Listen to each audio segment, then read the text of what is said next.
Salam saudara. Pada hari ini kita kembali membahas firman Tuhan, berbicara mengenai El Shaddai, Allah Maha Kuasa.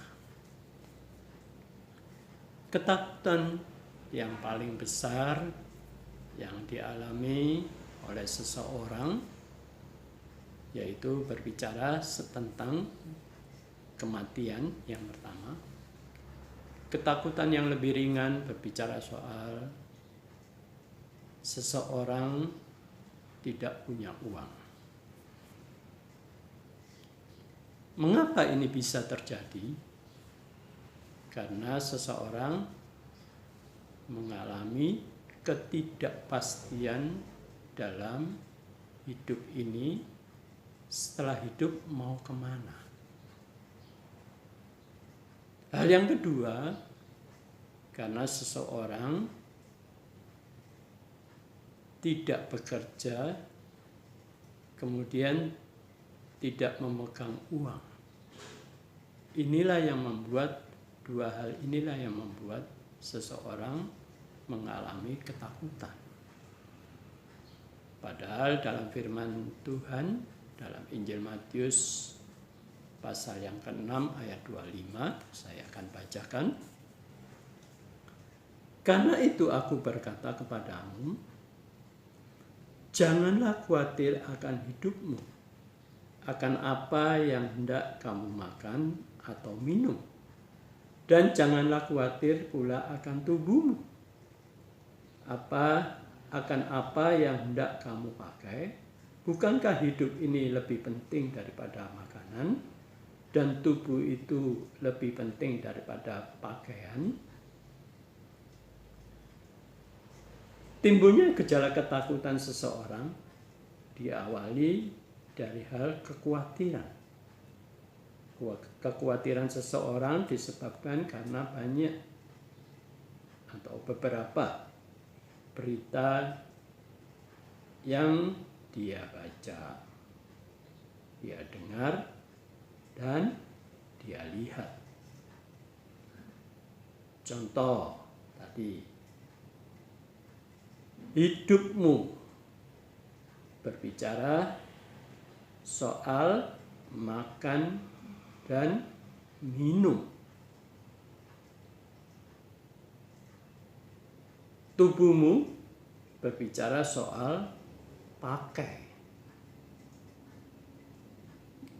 Saudara, ketika seseorang masih sekolah, saya kasih contoh seperti ini. Anak yang masih sekolah, ketika dia berangkat sekolah, dia nggak memikirkan apa yang harus ia makan. Dia tidak perlu mencari apa yang harus dia makan. Dia hanya ngomong kepada ibu atau bapaknya. Bahkan nggak usah ngomong, ketika dia mau berangkat sekolah sudah tersedia makanan itu di meja makan yang sudah dipersiapkan oleh orang tua. Dari situlah dia tidak merasa khawatir, takut apa yang dia makan ketika dia masih sekolah. Beda ketika dia sudah selesai sekolah, mulai saatnya dia harus bekerja, harus berumah tangga. Yang dikhawatirkan bukan lagi apa yang harus aku makan, tetapi yang dikhawatirkan lebih lagi. Kalau dia tidak memegang uang. Dari hal ini, saudara, kita belajar. Selama kita sekolah, kenapa kita tidak merasa khawatir apa yang harus kita makan? Tetapi setelah perubahan terjadi, kita sudah mulai dewasa, berhenti sekolah, dan mulai sudah bekerja, yang kekhawatirannya berubah. bukan apa yang harus aku makan, tetapi apa yang harus aku pegang. Nah, berbicara soal makan, dikatakan firman Tuhan tadi berbicara mengenai tubuh. Memang tubuh ini perlu asupan, perlu makan. Tapi saya percaya kita sebagai anak Tuhan, burung di udara aja Tuhan pelihara. Masakan kita anak-anak Tuhan, apalagi cinta pada Bapa kita di surga, Tuhan Yesus Kristus, kita nggak bisa makan. Ada orang mengatakan, bagaimana kalau nggak bekerja bisa makan? Apa yang dia makan? Dari mana?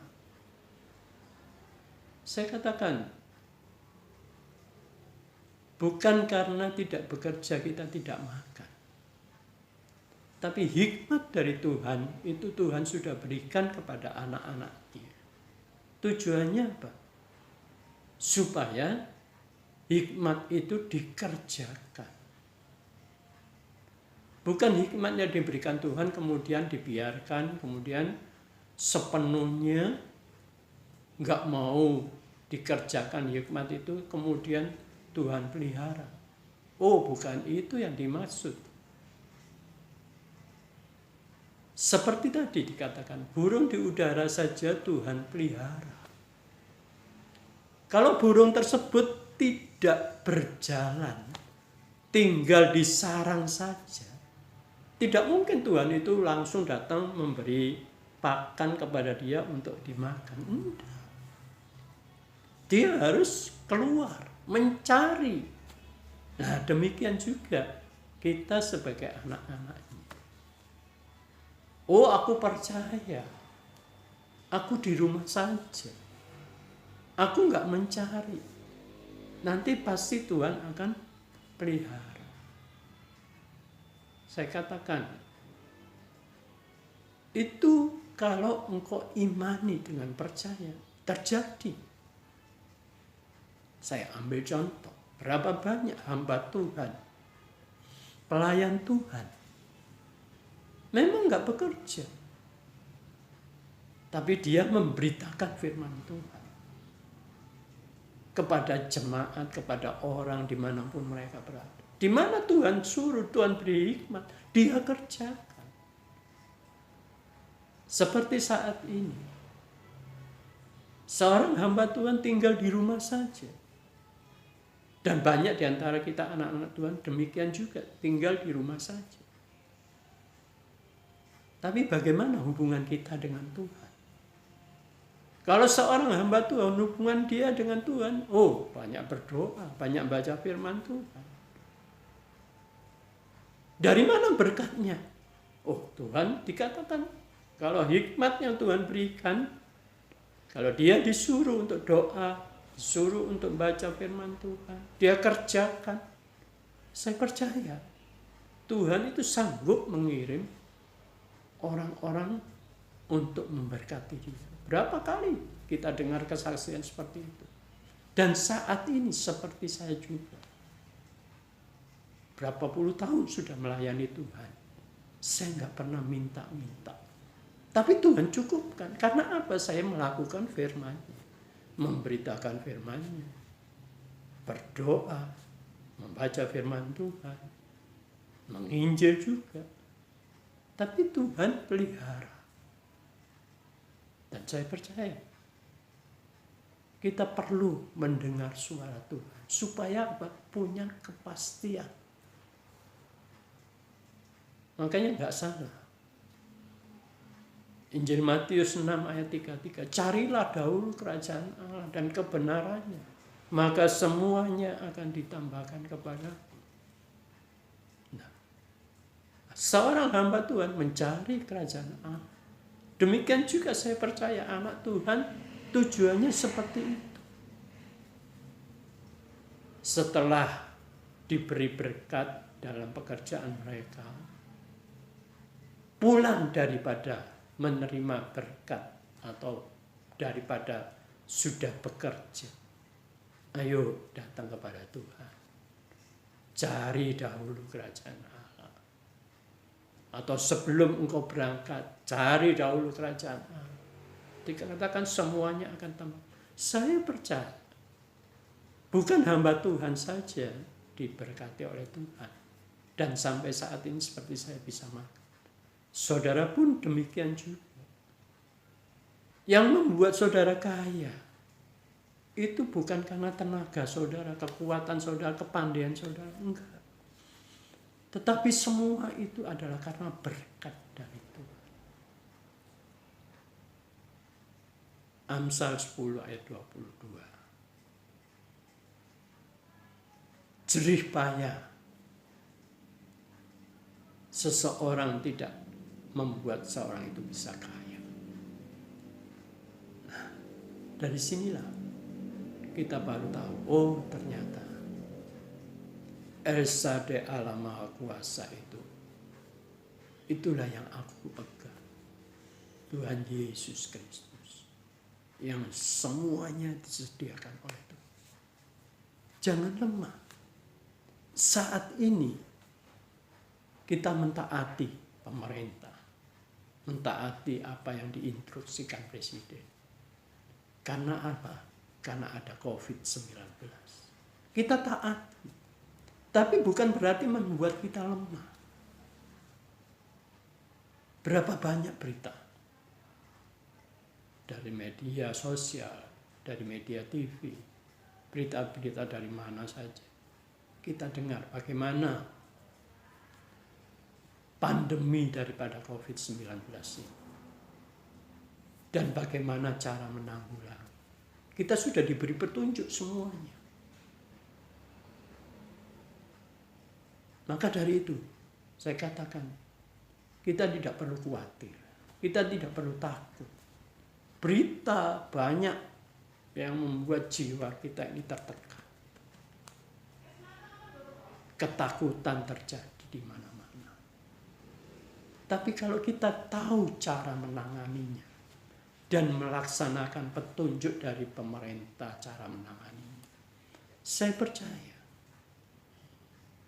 tubuh saudara ini dibentuk oleh Tuhan, bukan harus diserang penyakit.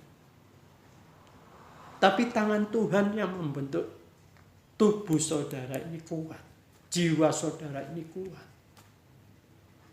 Nah, maka dari itu, hal-hal yang negatif, yang kita dengar, yang membuat kita di rumah saja, ayo kita kembali. Bagaimana supaya kita ini kuat? Jangan tiap hari nongkrong di depan TV, dengar berita-berita negatif. Itu akibatnya membuat jiwa saudara tertekan. Kalau sudah jiwa saudara tertekan, imun saudara itu lemah. Kekuatan tubuh saudara ini lemah. Itu gara-gara jiwa yang tertekan. Tapi coba ubah. Dengarkan berita-berita yang penuh sukacita. Berita-berita yang menghibur. Memberikan semangat, motivasi. Saya percaya. Maka imun saudara, kekebalan tubuh saudara akan bertumbuh kembali. Inilah yang membuat penyakit itu tidak akan menyerang tubuh saudara. Iya, saya percaya. Hari ini kita mau belajar kepada Tuhan melalui firman Tuhan apa yang kita baca tadi. Demikian juga berbicara tadi mengenai firman Tuhan. Soal tubuhmu, berbicara soal pakai. Janganlah khawatir apa akan tubuhmu, akan apa yang tidak kamu pakai. Bukankah hidup ini lebih penting daripada makanan? Dan tubuh ini itu lebih penting daripada pakaian. Saat kemajuan ini dialami setiap orang. Sekarang bukan saja yang diperlukan hanya makan dan minum. Tetapi perlu juga apa yang kita pakai. Padahal tubuh ini saya katakan hanya sebagai fungsinya hanya sebagai centelan. Centelan itu adalah kalau bahasa Indonesia itu sebagai gantungan. Ya. Centelan atau gantungan. Seperti apa yang kita pakai, pakaian dicentelkan atau digantungkan ke tubuh kita. Jadi fungsi tubuh kita itu hanya sebagai centelan saja. Jam tangan kita pakai tubuh kita, perhiasan, tas, hanya sebagai centelan, sebagai apa yang kita pakai. Kenapa ini harus kita khawatirkan, kita takutkan? Bukankah kita kalau pakai pakaian hanya perlu 1 potong saja? Kalau 2 potong istilahnya dalam keadaan darurat saja. Kedinginan baru 2 potong. Tapi selama kita mengalami normal saja, kita nggak perlu pakaian sampai 2. Apalagi kalau 3. Saya katakan 2 saja kelebihan, apalagi 3. Orang mandang sudah, wah seperti orang gila. Nah, padahal yang kita pakai itu hanya 1 potong. Dan saya percaya pakaian saudara di lemari banyak. Dan ada juga beberapa orang yang mempunyai bukan saja hanya pakaian, perhiasan juga ada. Ya, jam tangan juga ada. Masakan jam tangan ada 3 itu kita pakai semua 3. Pakaian ada berapa lusin di pakaian kita pakai semua. Kemudian tas yang ada berapa banyak kita pakai semua kalau pergi. Enggak, paling yang diperlukan 1. Nah, saya katakan ayolah berpadan dengan cukup. Keinginan manusia ini tidak pernah cukup. Tapi kalau kita mencukupi apa yang Tuhan berikan, disitulah kita baru mengerti, oh betul, ternyata Allah El Shaddai itu Maha Kuasa. Memberikan aku hari ini cukup. Padahal makanan yang aku perlukan juga gak banyak. Sepiring nasi dengan lauk, setiap kita makan cukup.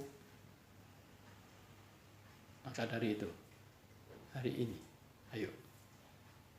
Siapa yang khawatir? Siapa yang mengalami ketakutan? Hilangkan hal yang negatif. Kita ubah hal yang positif. Dengar bukan hanya tentang COVID-19. Banyak hal yang kita harus ubah pemikiran negatif kita menjadi positif. Datangi Tuhan. Dia akan menghibur jiwa. Dia akan menguatkanmu. Jangan khawatir apa yang kau makan hari ini. Biarpun saat ini engkau mengalami PHK, tapi saya percaya kita harus minta hikmat pada Tuhan. Tuhan, saat ini aku sedang di PHK, tidak bisa bekerja. Aku mohon katanya, Tuhan berikan aku pekerjaan. Aku akan mengerjakan dengan sungguh-sungguh. Dan saya percaya saudara akan diberkati, dibuka jalan oleh Tuhan. Semua kalau berharap pada Tuhan, saya katakan El Shaddai Allah Maha Kuasa. Dia sanggup mengadakan, memberikan, mencukupkan apa yang kau butuhkan. Apa yang kau hadapi hari ini, Tuhan beri jalan keluar. Apalagi soal pakai. Saya percaya semuanya Tuhan akan cukupkan. Puji Tuhan. Tuhan memberkati. Amin.